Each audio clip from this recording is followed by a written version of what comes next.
ಇವ್ ಒಂದೊಂದ್ ಕೊಡುತ್ತೆ ಸರ್ ಇಲ್ಲಿ ಇದು ಹಾಲು 10 ಕೊಡುತ್ತೆ ಸರ್. ಒಂದು 9 ಕೊಡುತ್ತಾ, ಅದೊಂದು 8 ಕೊಡುತ್ತೆ ಸರ್.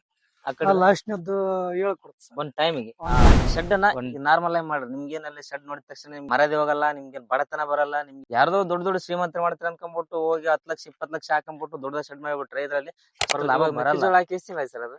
ಅದು 2.5 ತಿಂಗಳು ಆಯ್ತು ಸರ್. ಈಗ 2 ತಿಂಗಳು ಆಯ್ತು ಕಟ ಮಾಡಾಕತ್ತೀರಿ. ಹಾ ಸರ್. ಅದ್ರ ಸೈಲೇಜ್ ಮಾಡ್ಕೊಂತಾರೆ ಏನ್ ಡೈರೆಕ್ಟ್ ಹೆಂಗೆ ಸೈಲೇಜ್ ಮಾಡೋದು ಸರ್. ಈಗ ಸೈಲೇಜ್ ಮಾಡ್ಬೇಕು. ಹೈನುಗಾರಿಕೆ ಲಾಭ ಇದೆಯಾ? ಲಾಭ ಇದೆ ಸರ್. ಲಾಭ ಇದೆ. ಮಾಡಿದ್ರೆ ಲಾಭ ಇದೆ. ಮಾಡಿದ್ರೆ ಲಾಭ ಇದೆ. ನಾವು ನೆಗ್ಲೆಕ್ಟ್ ಮಾಡಿದ್ರೆ ಲಾಭ ಇಲ್ಲ. ನೆಗ್ಲೆಕ್ಟ್ ಮಾಡಿದ್ರೆ ಲಾಭ ಇಲ್ಲ. ಎಲ್ಲರಿಗೂ ನಮಸ್ಕಾರ. ಸೊ ನಾವ್ ಇವತ್ತು ಒಬ್ಬ ರೈತರ ಹತ್ರ ಬಂದಿದ್ದೇವೆ. ಅವರು ತುಂಬಾ ಇಂಟ್ರೆಸ್ಟ್ ಕೊಟ್ಟು ಇವತ್ತು ಒಂದು ಡೈರಿ ಫಾರ್ಮಿಂಗ್ ಅನ್ನು ಮಾಡಿದ್ದಾರೆ. 4 ದನನ ತಂದಿದ್ದಾರೆ. ಅವ್ರನ್ನ ಒಂದು ಪರಿಚಯನ ನಿಮ್ಗೆ ಮಾಡ್ಕೊಡ್ತೀನಿ. ಅವರು ಕೂಡ ಇವಾಗ ಸ್ಟಾರ್ಟಿಂಗ್ ಅಲ್ಲಿ ಎಂಟ್ರೆನ್ಸ್ ಕೊಟ್ಟಿದ್ದಾರೆ. ಇವತ್ತು ಡೈರಿ ಫೀಲ್ಡ್ ಇಳಿದಿದ್ದಾರೆ. ನೋಡೋಣ ಯುದ್ಧದಲ್ಲಿ ಹೆಂಗ್ ಗೆಲ್ತಾರ ಸೋಲ್ತಾರ ಅಂತ. ಸೊ ಆ ರೈತರ ನಿಮ್ಗೆ ಇಂಟ್ರೊಡಕ್ಷನ್ ಮಾಡ್ತೀನಿ. ಸೊ ನೀಟಾಗಿ ಕೊನೆವರೆಗೂ ಸ್ಕಿಪ್ ಮಾಡಿದೆ ನೋಡಿ. ಸೊ ಅವರ ಒಂದು ಅನುಭವನ ನೀವು ತಿಳ್ಕೊಳ್ಳಿ. ಸರ್ ತಮ್ಮ ಹೆಸರು? ಮೋನೇಶ್. ಮನೀಶ್. ಯಾವ ಸರ್ ನಿಮ್ದು? ನಿಂದಳ್ಳಿ. ಲಿಂಗದಳ್ಳಿ. ಇಲ್ಲೇ ನಮ್ಮ ಊರ್ ಪಕ್ಕದಲ್ಲೇ ಲಿಂಗದಳ್ಳಿ ಇದೆ. ಒಂದು 5-6 ಕಿಲೋಮೀಟರ್ ಆದ್ಮೇಲೆ ಬರುತ್ತೆ ಲಿಂಗದಳ್ಳಿ. ಸೊ ಅಲ್ಲಿ ಇವರು ಡೈರಿನ ಮಾಡಿದ್ದಾರೆ. ಸರ್ ಇವಾಗ ಈ ಡೈರಿ ಮಾಡೋದಕ್ಕೆ ನಿಮ್ಗೆ ಏನ್ ಕಾರಣ ಅಂದ್ರೆ? ಏನಿಲ್ಲ, ಲಾಭ ಅಂತ ಹೊಲ ಏನು ಸಿಗಲ್ಲ, ಹಾಗಾಗಿ ಹಾಲ್ ಮಾಡಿದ್ವಿ. ಮೊದಲು ಏನ್ ಕೆಲಸ ಮಾಡ್ತಿದ್ರಿ ನೀವು? ಮೊದ್ಲ ಗೋಂಡಿ ಕೆಲಸ ಮಾಡ್ತೀವಿ. ಗೋಂಡಿ ಕೆಲಸ ಬಿಟ್ಟು ಹೊಲ ಮಾಡಿದ್ರಿ. ಹೊಲ್ದಾಗನ ಏನ್ ಅಷ್ಟೊಂದು ಬರಲ್ಲ. ಇವಾಗ ಹಾಗಾಗಿ ಡೈರಿ ಮಾಡಿದ್ರಿ. ಇವಾಗ ಡೈರಿ ಮಾಡಿದ್ರಲ್ಲ ಸರ್, ಇವಾಗ ಇದು ಎಲ್ಲಿ ತಿಂದ್ರಿ ಸರ್? ಇವ್ರ ಬಗ್ಗೆ ಎಕ್ಸ್ಪ್ಲೇನ್ ಮಾಡ್ತೀರಾ? ಇದು ತೆನ್ನಿ ಸರ್, ಗಿಣಿಗೇರಿ ತೆನ್ನಿ ಸರ್. ಗಿಣಿಗೇರಿ. ಹಾ ಸರ್. ಅಂದಾಜ್ ಏನೇನ್ ಪ್ರೈಸ್ ಬಿದ್ದಿದೆ? ಅಂದಾಜ್ ಒಂದ್ ರೇಟ್ ಒಂದೊಂದ್ ಹಾಕಿ ಏನ್ ಒಂದು 72, 70, 60, ಹ್ಮ್ 72 ಹಿಂಗ್ ಬಿದ್ದ ಸರ್. 72. ಸೊ ಒಂದೊಂದ್ ಆಕಳಿಗೆ 70-72 ಸಾವಿರ ಬಿದ್ದಿದೆ ಅಂತೆ ಇವತ್ತು ಸಾಕಿದ್ರೆ. ಇವಕ್ಕೆಲ್ಲ ಮೇವಿನ ಸಿಸ್ಟಮ್, ಇವಕ್ಕೆಲ್ಲ ವ್ಯವಸ್ಥೆ ಏನ್ ಮಾಡ್ಕೊಂಡಿದ್ದಾರೆ ಆಹಾರ ಫುಡ್ ಅಂತ ಹೇಳ್ಬಿಟ್ಟು? ಆಹಾರ ಫೀಡ್ ಏನಿಲ್ಲ ಸರ್, ಮೆಕ್ಕೆಜೋಳ, ಮೇಫೇರ. ಆಮೇಲೆ ಫೀಡ್ ಏನ್ ಕೊಟ್ಕೊಂಡಿದ್ದಾರೆ? ಫೀಲ್ಡ್ ಏನಿಲ್ಲ, ಡೈರಿ ಫೀಡ್, ಮೆಕ್ಕೆಜೋಳ ಫೀಡ್. ಆಮೇಲೆ ಬೀರೇಶ್ ಅಂತ ಬರ್ತದ, ಬೀರಿಂಡಿ. ಆಮೇಲೆ ಏನೋ ಒಂದು ಈ ಒಂದು ಡೈರಿಲಿ ಸೊ ನಮ್ಗೆ ಮೊದಲು ಅನುಭವ ನಮ್ಗೆ ಇಲ್ಲ ಅಂತ ಅನ್ಕೊಂಡಿದ್ವಿ. ಇವಾಗ ಎಲ್ಲರೂ ಕೂಡ ಮಾಡ್ತಿದ್ರು. ಇವರು ಕೂಡ ನೀಟಾಗಿ ಫೀಡ್ ಕೊಡ್ತಾ ಇದಾರೆ. ಮೊದಲೆಲ್ಲ ಮ್ಯಾಟ್ ಹಾಕ್ಬೇಕು, ಅದ್ ಹಾಕ್ಬೇಕು, ಇದ್ ಹಾಕ್ಬೇಕು, ಏನೋ 1000 ಕಾನೂನು ನಮ್ಗೆ ಹೇಳ್ತಿದ್ರು. ಸೊ ಇವಾಗ ನೀಟಾಗಿ ಪರ್ಫೆಕ್ಟ್ ನಮ್ಮ ಒಂದು ವಾತಾವರಣಕ್ಕೆ ಹೆಂಗ್ ಬೇಕು ಹಂಗ್ ಹೊಂದ್ಕೊಂಡು ಮಾಡ್ತಿದಾರೆ ನೋಡಿ. ಬಿಸಿಲು ಅಂದ್ರೆ ಬಿಸಿಲು ತಂದ್ ಹೊರಗ್ ಕಟ್ಟಿದ್ದಾರೆ. ಅಲ್ಲಿ ಶೆಡ್ ಇದೆ, ಎಲ್ಲ ಇದೆ, ನೀಟಾಗಿ ಇದ್ರು ಕೂಡ ಇಲ್ಲಿ ಕಟ್ಟಿದ್ದಾರೆ. ನಮ್ಮ ವಾತಾವರಣಕ್ಕೆಲ್ಲ ಹೊಂದ್ಕೊಂತ. ಸೊ ನೀವು ಕೂಡ ಜರ್ಸಿನ ಮಾಡ್ಬೋದು. ಆಮೇಲೆ ಅಲ್ಲಿ 1-2 ಎಕರೆ ಮೇವು ಮಾಡಿದ್ದಾರೆ. ಆಮೇಲೆ ಸ್ವಲ್ಪ ಇದೆ. ಮೆಕ್ಕೆಜೋಳ ಜಾಸ್ತಿ ಹಾಕಿದ್ರೆ ಅವ್ರಿಗೆ ಗೊತ್ತು, ವಿಟಮಿನ್ ಪ್ರೋಟೀನ್ ಜಾಸ್ತಿ ಕೊಟ್ರೇನೆ ಆಹಾರ ಕೊಟ್ರೇನೆ ಮತ್ತೆ ಹಾಲು ಜಾಸ್ತಿ ಕೊಡ್ತಾವಂತ. ಹಂಗಾಗಿ ಇವ್ರು ಆಲ್ಮೋಸ್ಟ್ ವಿಟಮಿನ್ ಜಾಸ್ತಿ ಕೊಟ್ಟಿದ್ರೆ ಅದಾದ್ಮೇಲೆ ಇವಕ್ಕೆ ಗೊತ್ತು. ಸೊ ಫೀಡ್ ಜಾಸ್ತಿ ಕೊಡ್ಬೇಕು, ಆಮೇಲೆ ಮೇವು ಕಡಿಮೆ ಕೊಡ್ಬೇಕು ಅಂತ ಹೇಳ್ಬಿಟ್ಟು. ಸೊ ನೀವು ಸಿಕ್ಕಾಪಟ್ಟೆ ಪದೇ ಸೂಪರ್ ನೇಪಿಯರ್ ಮೇವ್ನ ಕೊಟ್ಟಿದ್ರೆ, ಈ ಸೂಪರ್ ನೇಪಿಯರ್ ಅಲ್ಲಿ ಏನಿರಲ್ಲ, ಬರೀ ನೀರು. ಹಿಂಗಾಗಿ ಆ ಪ್ರೋಟೀನ್ ವಿಟಮಿನ್ ಮಿಕ್ಸ್ ಆದಾಗ ಸೊ ಕ್ಯಾಲ್ಸಿಯಂ ಎಲ್ಲ ಬಂದ್ಬಿಟ್ಟು ಅದು ನೀಟಾಗಿ ಹಾಲು ಕೊಡಕ್ ಸ್ಟಾರ್ಟ್ ಮಾಡ್ತವೆ. ಇವು ನಮ್ಮ ಒಂದು ವಾತಾವರಣಕ್ಕೆ ಹೊಂದ್ಕೊಂಡಿದಾವೆ. ಮಲ್ಕೊಂಡಿದ್ದು ನೋಡಿದ್ರೆ ಗೊತ್ತಾಗ್ಬೋದು. ಸೊ ನೀಟಾಗಿ ಇದಾವೆ. ಇವು ಒಂದೊಂದ್ ಕೊಡುತ್ತೆ ಸರ್ ಇಲ್ಲಿ ಹಾಲು? 10 ಕೊಡುತ್ತೆ ಸರ್. ಒಂದು 9 ಕೊಡುತ್ತಾ, ಅದೊಂದು 8 ಕೊಡುತ್ತೆ ಸರ್.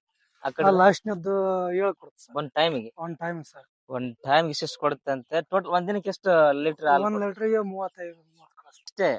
ಟೋಟಲ್ 5 ಇರೋದ್ ಆಕಳ. ಟೋಟಲ್ ಆಗಿ 5 ಆಕಳಕ್ಕೆ ಒಂದ್ 50 ಲೀಟರ್ ಖರ್ಚಾಗ್ತಿದೆ. ನೀವು ಅರ್ಥ ಮಾಡ್ಕೊಳ್ಳಿ. ಇದ್ರಲ್ಲಿ ಎಷ್ಟು ಲಾಭ ಇದೆ, ಎಷ್ಟು ಲಾಭ ಇದೆ.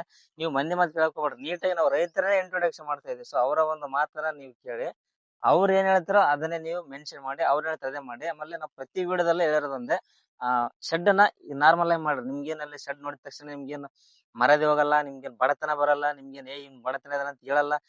ಈ ತರ ಇದಿದ್ರೆ ನಿಮ್ಗೆ ಏನಾಗಲ್ಲ. ಇದು ನಿಮ್ಗೆ ಉಳಿತಾಯ, ಆದಾಯ ಅಂದ್ರೆ ಇನ್ನೂ ಉಳಿಯುತ್ತೆ, ನಿಮ್ಗೆ ಖರ್ಚು ಉಳಿಯುತ್ತೆ. ಸೊ ಯಾರ್ದೋ ದೊಡ್ಡ ಶ್ರೀಮಂತರ ಮಾಡ್ತಾರೆ ಅನ್ಕೊಂಡ್ಬಿಟ್ಟು ಹೋಗಿ 10 ಲಕ್ಷ 20 ಲಕ್ಷ ಹಾಕೊಂಡ್ಬಿಟ್ಟು ದೊಡ್ಡ ಶೆಡ್ ಮಾಡಿಬಿಟ್ರೆ ಇದ್ರಲ್ಲಿ ಅಷ್ಟು ಲಾಭ ಬರಲ್ಲ. ಸೊ ನೀವ್ ಏನ್ ಮಾಡಿದ್ರಲ್ಲ ಇದನ್ನ ನೀಟಾಗಿ ನೋಡ್ಕೊಂಡು ಮಾಡಂತ ಹೇಳ್ತಾರೆ.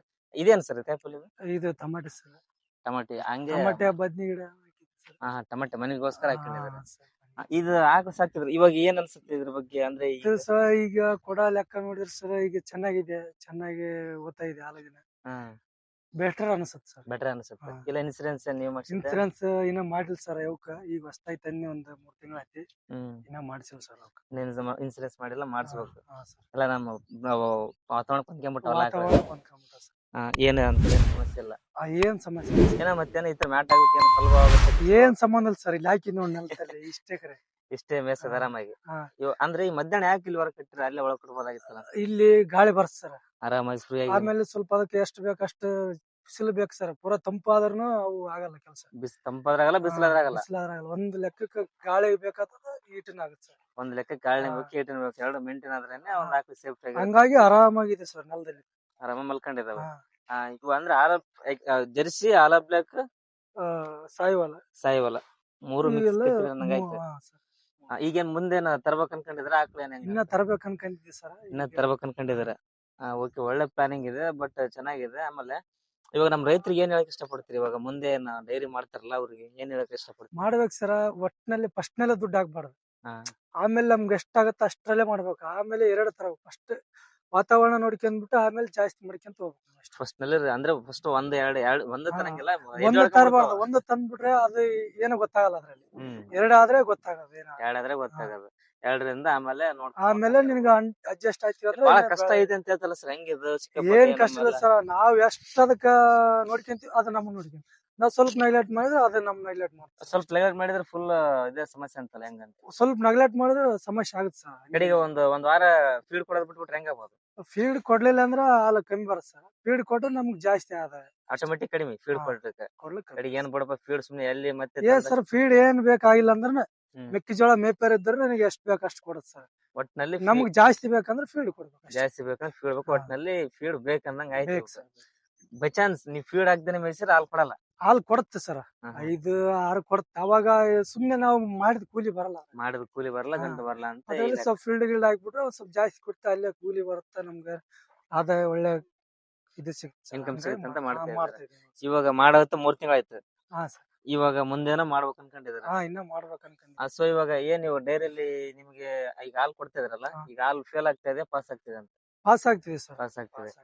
ಆಕ್ಚುಲಿ ಕೆಲವೊಂದ್ ಕಡೆ ಹೇಳ್ತಾರೆ ಒಂದ್ 4-5 ದನ ಕಟ್ಟಿದ್ಮೇಲೆ ಒಂದ್ ಎಮ್ಮಿ ಕಟ್ಬೇಕಂತ. ಆತರ ಇಲ್ಲ, ಅದು ಕರೆಕ್ಟ್ ಐತಿ ಸರ್. ಹ್ಮ್. ಇಲ್ಲಿ ಫುಲ್ ಎಚ್ ಕಟ್ಕೊಂಡ್ಬಿಟ್ರೆ ಫ್ಯಾಟ್ ಬರಲ್ಲ ಸರ್. ಚುಪ್ ಕಟ್ಕೊಂಡ್ಬಿಟ್ರೆ ಬರಲ್ಲ. ಬರಲ್ಲ. ಎಚ್ ಸ್ವಲ್ಪ ತಿಳಿ ಇರುತ್ತಲ್ಲ. ಫುಲ್ ತಿಳು. ಇದು ಜೆರ್ಸಿ ಸಾಯಿವಾಲ ಎಚ್ ಹಾ. ಕಟ್ಸ್ಬಿಟ್ರೆ ಮಿಕ್ಸ್ ಬಂದ್ಬಿಡುತ್ತೆ ಸರ್. Mix. ಆಮೇಲೆ ಒಂದ್ರದಾದ್ರೆ ಒಂದ್ರ ಕಲ್ಕೊಂಡ್ಬಿಟ್ರೆ ಆಮೇಲೆ ಅಲ್ಲ, ನಮ್ ಜನರು ಏನ್ ಹೇಳ್ತಾರೆ ಇಲ್ಲಿ, ಜನರು ಇವೆಲ್ಲ ಒಂದ್ ದನ ತಗೊಂಡ್ಬಿಟ್ರೆ ಎಕ್ಸಾಂಪಲ್ ಆಗಿ ಸಿಕ್ಕಾಪಟ್ಟೆ ಮೇವ್ ತಿನ್ನುತ್ತಪ್ಪ ಇಲ್ಲಿ ತರದ್ ಅಂತಾರಲ್ಲ, ಈ ಕಾನ್ಸೆಪ್ಟ್ ಇವ್ರಿಗೆ ಏನ್ ಹೇಳ್ತಾರೆ? ಸರ್ ಅದೆಲ್ಲ ಸುಳ್ಳು ಮಾತು. ಸುಳ್ಳು ಅದೇ ಮಾತು. ಸುಳ್ಳು ಮಾತು. ಅಂದಾಜು ಇವ್ ಒಂದೊಂದ್ ಈಗ ದನ ಹಿಡ್ಕೊಂಡ್ಬಿಟ್ರೆ ಎಷ್ಟ್ ಕೆಜಿ ತಿನ್ಬೋದು? ಅಂದ್ರೆ ಒಂದ್ ದಿನಕ್ಕೆ ಎಷ್ಟ್ ಕೆಜಿ ಸರ್ ಇವಾಗ ನೋಡ್ರಿ ಸರ್, ಇದಕ್ಕ ಮುಂಜಾನೆ 7 kg ಹಸಿಮೇವ್ ಕೊಟ್ಬಿಡುತ್ತೆ ಸರ್. ಹಾ. ಆಮೇಲೆ ಒಣ ಹುಲ್ಲು ಒಂದ್ 4 kg ಕೊಡುತ್ತೆ ಸರ್. ಚೇಂಜ್ ಮಾಡಿ ಸೇಮ್ ಚೆಂದ ಮಾಡಿ ಸೇಮ್ ಸೇಮ್ ಅಷ್ಟೇ ಫೀಡ್. ಅಷ್ಟೇ ಫೀಡ್. ಅಷ್ಟ ಬಿಟ್ರೆ ಮುಗೀತದ. ಹಾ. ಮುಂದೆ ಮಾತಾಡ್ಸಂಗಿಲ್ಲ. ಡೈರಿ ಫೀಡ್ ಇಟ್ಟು ಅದು ಬೀರಿಂಡಿ ಇಟ್ಟು ಒಂದ್ 2 kg ಹಾಕ್ಬಿಡ್ತೀನಿ ಸರ್. ಅಷ್ಟ್ರ ಮೇಲೆ ಕಲಾಸ್. ಅಷ್ಟ್ರ ಮೇಲೆ ಕಲಸ್ ಆಗುತ್ತೆ, ಏನ್ ಸಮಸ್ಯೆ ಇಲ್ಲ. ಹಾ. ಇವಾಗ ಎಲ್ಲಷ್ಟು ಇದುವೆ ಅದಾವೆ.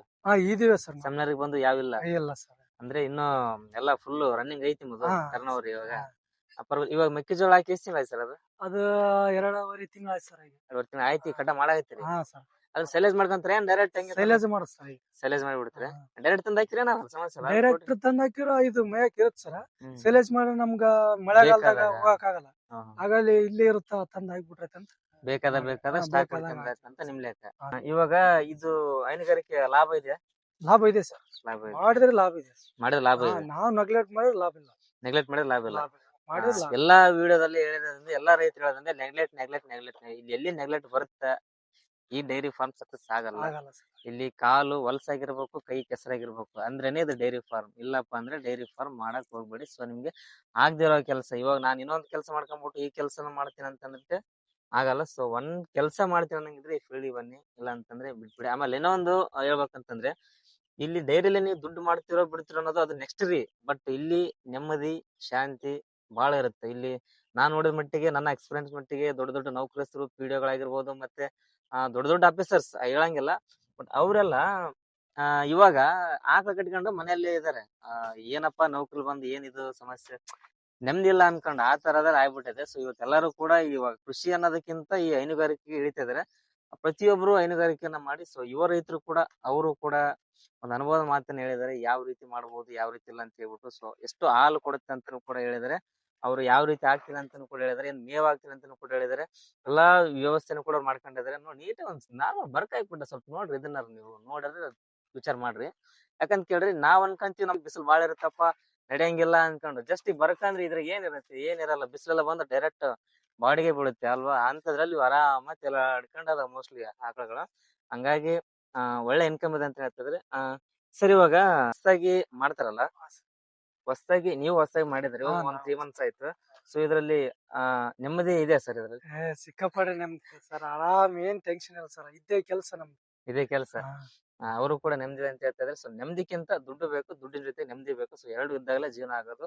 ಸೊ ಎಲ್ಲರಿಗೂ ಹೇಳೋದು ಒಂದೇ. ಸೊ ನೀವು ಕೂಡ ಡೈರಿಯನ್ನ ಮಾಡಿ, ನಿಮ್ಮ ಮನಸ್ಸಲ್ಲಿ ಇದ್ರೆ ಮಾಡಿ, ಇಲ್ಲ ಅಂತಂದ್ರೆ ಸುಮ್ಮನೆ ನಾವು ಹೇಳಿಕೆ ಮಾತಿ ಜೈ ಅನ್ನೋದು ಬೇಡ. ನಿಮ್ಮ ಒಂದು ಮನಸ್ಸಲ್ಲಿದ್ರೆ ನೀಟಾಗಿ ಪರ್ಫೆಕ್ಟ್ ಆಗಿ ಮಾಡಿ ಅಂತ ಹೇಳ್ತಾ ಇದ್ದೆ. ನೀವೇನಾದ್ರು ಡೈರಿ ಮಾಡ್ತೀನಿ ಅಂದ್ರೆ ಇಂಪಾರ್ಟೆಂಟ್ ಆಗಿ ಹೊಲ ಇರ್ಬೇಕು. ಒಂದು 2 ಎಕರೆ ಒಂದಕ್ಕೆ ಸಾಕು ಸರ್?